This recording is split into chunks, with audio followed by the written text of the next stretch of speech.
Ashwini Kumar rebutting it. I have to answer 4 people, including you. Go so ahead. give me enough time. You can respond one by one. No, I want to raise this level of discourse on terror above partisan politics. We had expected Ravi to do that. Unfortunately, he didn't. He did politicize the issue of terror. Politics is integral to democracy, but politicization of a debate on terror is not integral to a healthy democracy. No country in the world today can, with any degree of truthfulness, say that every single terrorist attack could be eliminated by any country. It can't be done. To say, therefore, that because a terror attack happened, there was not enough preparedness is wrong. That we need to strengthen more, yes. That there needs to be more interaction and more close coordination, yes. That something more can be done, yes. Other point I want to make is they said no preparedness. Who started the national grid? We, not the NDA government. After how long? Who did the counter? Within Within the time, this was within after the time promised. 96-11. I'm sorry, I have not interrupted anyone. You like to say. He wants a rebut. Yeah, you rebut, but later. He wants a rebut. Now I say, you talked about politicization of terror.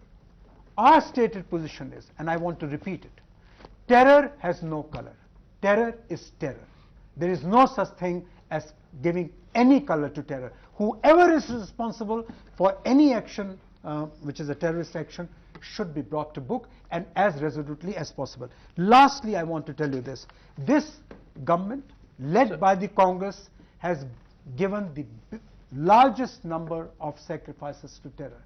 We know that unity and integrity of India against terror has to be secured, and nothing has been left undone or unsaid to fight terror in all its manifestations. When July 13th happened, then many people, were very skeptical about the Jay Panda's rebutting you, sir.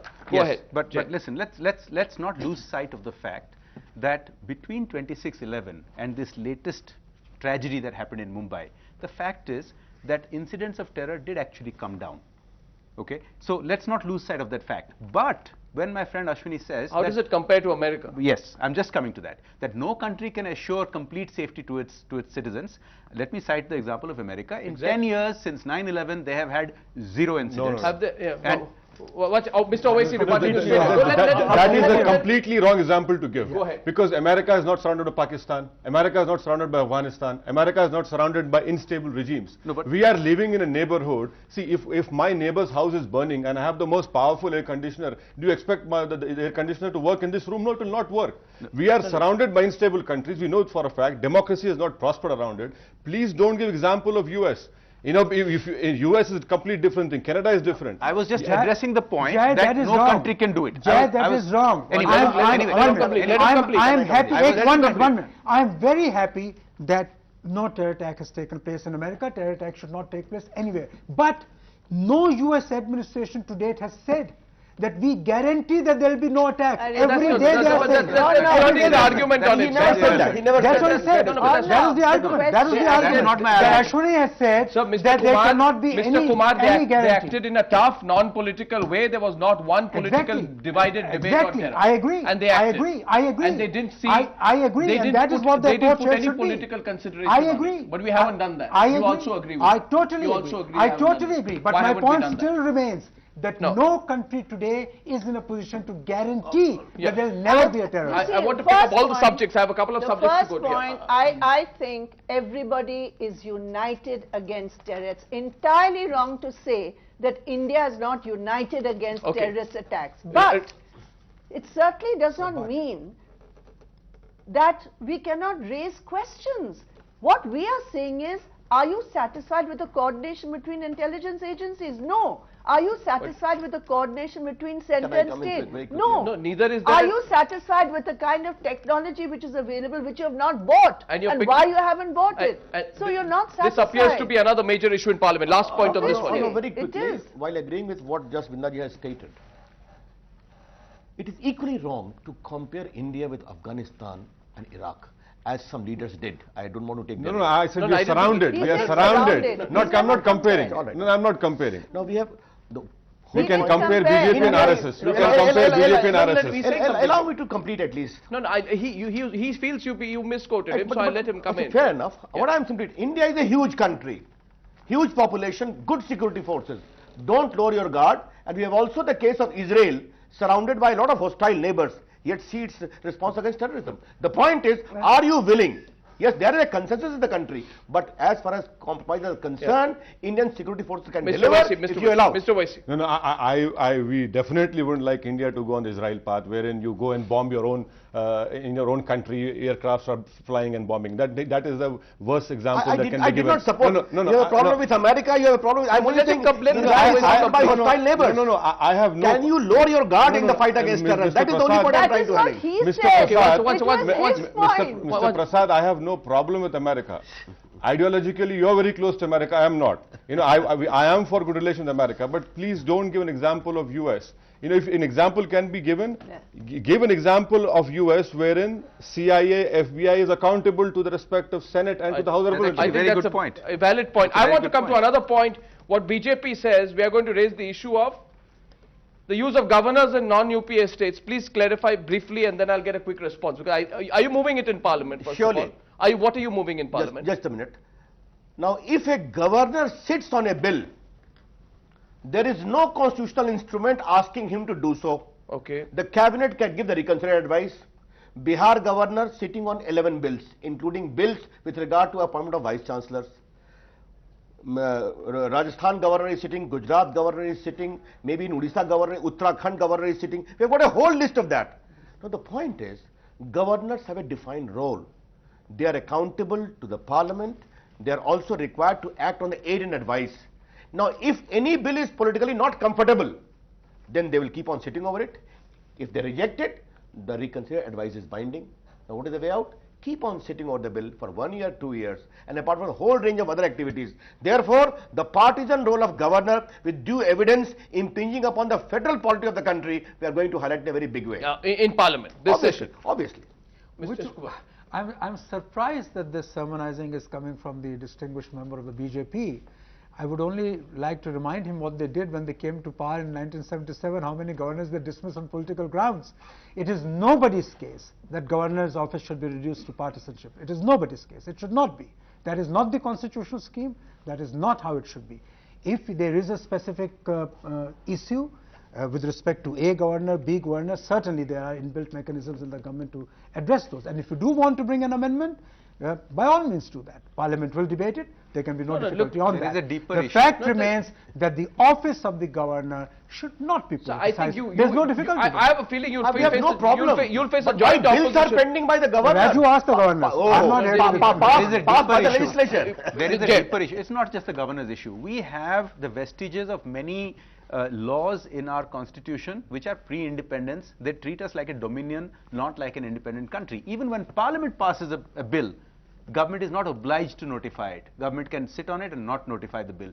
These anachronistic things must go. No, They must change. on the role of governors, Brinda Karan. No, I think you have to look at the role of governors also in the wider context of the center-state relations. And it is a fact today that the constitutional understanding and framework of certain rights of the center and certain rights of the state is being really encroached upon by the central government, and the role of the governors and the misuse of the governor's position by the ruling alliance at present is just one aspect of it. Just look at the financial aspect. Now, for example, we're going to discuss price rise, I hope, in food security. Yes. This food security bill has come. They have not discussed anything with the state governments, and the framework is schemes are decided by the center and the states have Having to pay out huge of their financial pocket. implications. What happens with right to education bill? Center decides, states have to pay. So this is really, and without giving the states the other rights to mobilize resources, in a situation like that today, you are really encroaching on the rights of the states, and this, I believe, the Mr. Kumar. governor's aspect is one aspect of this I- wider I- issue. I- Just I- one line. I- Before you you- are limiting the you states. respond just one No, no. line. Under the right to education bill, Bihar needs 60,000 crores. Exactly. Gujarat needs 45,000 crores. Bengal needs around 50,000 crores. Now the point is that is the Laudu's object from where the money will come.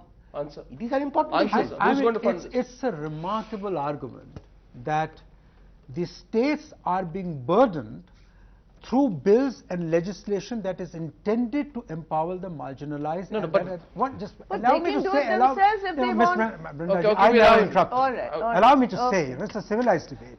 The point is that 4 lakh crore rupees of centrally sponsored schemes are intended to be implemented in the states. They are not implemented in Delhi. And these are funded by the central government. Central government says only one part, I think 20% or 10% or 15%, depending on which scheme you are working under, will be raised by you. The end beneficiaries are state governments. No state government has said, we don't want Manrega, we don't want education, we don't want health, we don't want Pradhan Mantri Rozgar Yojana, Sadak Yojana, we don't want the GNRUM, none of them. All that they say is, very good, we want more, we want more. So we try and mop up the funds, try and apportion according to resources. So in fact, take the state of Northeast, Nagaland. Its total indebtedness today is 40,000 crores. It is the central government that is doing it. Mr. Ashwini Kumar, I want to, before this session will be, I was told the session's principal issue will be that of prices. I was told that is going to be inflation, coupled with your recent decisions to hike prices of essential LPG in a very big and way. Why petrol. not? And I want to know therefore here, because I think substantively we should debate this on this show, is there going to be unity among the opposition? And if that happens on day one, suppose that were to happen on day one of the parliament session, what defense will you have? Let me take the opposition point of view first, briefly. My reply is very simple. Yeah. They are assuring for the last 3 years, 100 days prices will come down, 3 months prices will come down, November 2009, January 2010, December 2010, now July has ended. Why are the prices not coming down under an economic prime minister? Very simple question. If you look at the last 2 years, the only 2 issues on which the entire opposition has always been united are corruption and inflation. And on neither has there been any substantial improvement. So, I mean, obviously the government will have to come up with a plan of action instead of just saying that things are going to get better. And show the results. Mr. Owaisi, will this go across all party lines, all other affiliations? Your party is known to be close to this side and the other. Where do you stand on I have a this? different take on it. Yes. Whenever discussion on price rise in Lok Sabha, I have been a member of the August House from last 7 years. In last 7 years, every session discussion is on price rise. But next time around, I think so Times now should do a story on once the discussion starts, you have everybody there. Half an hour of the discussion, there is no member of parliament over there. That's a very valid point. And this reflects the seriousness of the debate over there. I think it's a very valid point. So you're saying it's only for the media galleries? I don't know. Next time you should do it. Instead of showing showing what leaders are speaking, you show how many across the board charge being made. You're saying it's cosmetic. I think if it has happened, he has a point. No, it has always happened. In my house, that will be a wrong conclusion to make. But having said that, there is scope for improvement. But does the obligation of the government rest upon the nature of debate? No. Or they are under obligation to ensure that inflation comes down? But what happens in parliament? Do you have a voting motion on this? Why not? That we can discuss and see. Okay. The point is this, Arnab, that this government has utterly failed to provide relief to the people on the issue of inflation. Yes. And not only that, the policies it is following are actually designed to further burden the people through an undeclared tax. What is this happening? When prices go up, then obviously your purchasing power is directly affected. Look at the diesel and the petrol pricing. There's been a cascading impact on all the other commodities because of this price hike. And if you look at the structure of every rupee which is spent today on diesel, you will find that 45 to over 50% is through a faulty tax regime. And when You've they been give saying a this for a long false time. logic, we've all been talking You've been about saying this through the 7 years of the UPA, even when you were there. We have. And then you weren't successful even when you were there. And the reason why we have not succeeded in putting sense into this government's policies is precisely because they are committed to something else. They don't mind it if they feel Aam Aadmi is being burdened. They're really not bothered about it. I think you're going to have a and furious... that's why they just continue the way they have. I think I have a feeling There's this no is going other to be reason, there's issue no other number one logic. on day one for you. Because this will bring together in the index of opposition unity to a level which probably we won't see in the rest of the session. Mr. Kumar. There is